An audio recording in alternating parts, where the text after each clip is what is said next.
Why federal retirees may want to opt out of Medicare Part B. I just learned this right now. This is nuts. I did not know this. Interesting.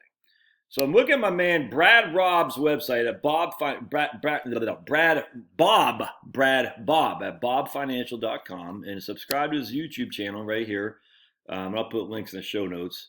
And while you're subscribing to channels, don't forget my man Jerry over at GWETF channel as well. So big fan of Jerry.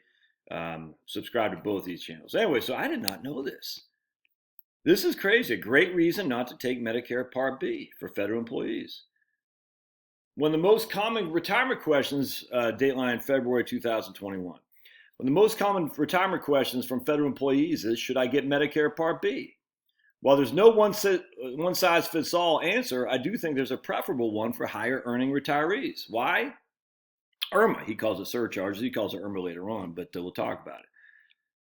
At age 65, federal retirees have the option of purchasing Part B for monthly costs. Part B does not replace federal employee health benefits, but rather supplements it.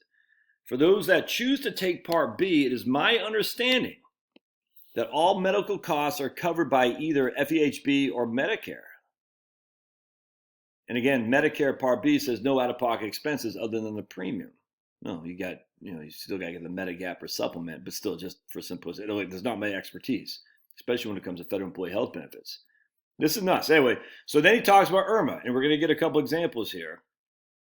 All right, so we got law enforcement officer Joe has retired. He's got a FERS annuity of $58,000 plus Social Security of $32,000.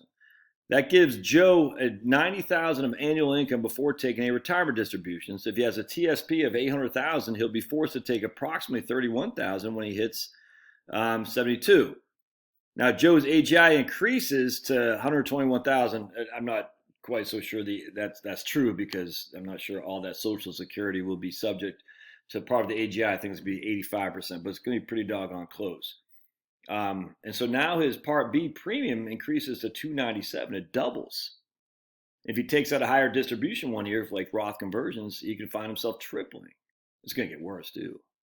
How does this correlate with federal employee health benefits? Well, it may help to look up an example of a recent retiree. We got State Department Jane, retired from a high-paying federal career. Let's see, and went on a second career as a contractor. Her second career is paying a salary of $160,000, and she's collecting a FERS annuity of over $50,000 a year. Hold on just a second. Make sure you thank Maddie. She got him. I tripped my oldest daughter was back from Georgia Tech, and she went to go get donuts. And I texted everybody that donuts were here. I said, but I got them. I stole her thunder to make me look good. And Liam just got his donuts. I said, thanks, Dad. I had to say, your sister got them. Yeah. Anyway, it's all good. So Jane's federal employee health plan has a maximum out-of-pocket of $4,000. But yet she would pay $475 a month for IRMA because of Part B. All right, so Jane's so remember that Jane, her IRMA will mean she'll have to pay $500 a month for Part B, roughly. That's just in today's dollars too, my friend. And we know Medicare, ain't no money in Medicare. Everyone says Social Security. Look at Medicare. So you know that's only going to go up. But her federal employee health benefit only has a maximum out-of-pocket expense of $4,000 per year.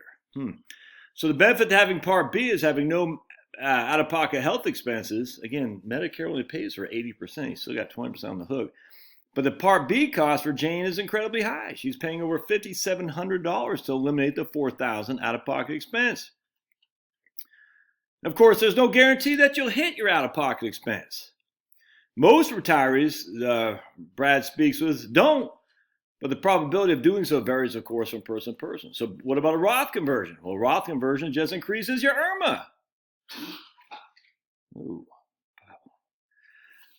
What can you do prior to 65? Well, one big takeaway for those who aren't yet Medicare is the benefit of a lower income. This is something that can be achieved through contributions to Roth TSB. Yeah, exactly. Anyway, that's interesting.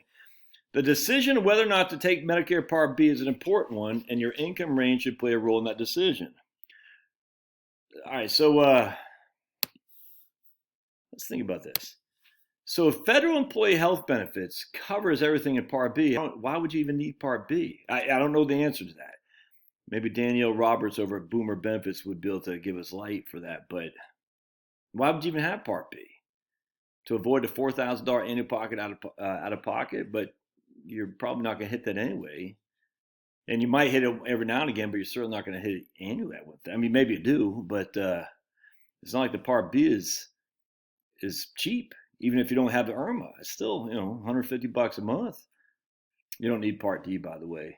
My understanding, federal employee health benefits, the prescription drugs come with it. Anyway, good article. Anyone have any understanding of this? This is good. I don't know the answer to that. So if you have any thoughts, put them in the comments. Thanks now.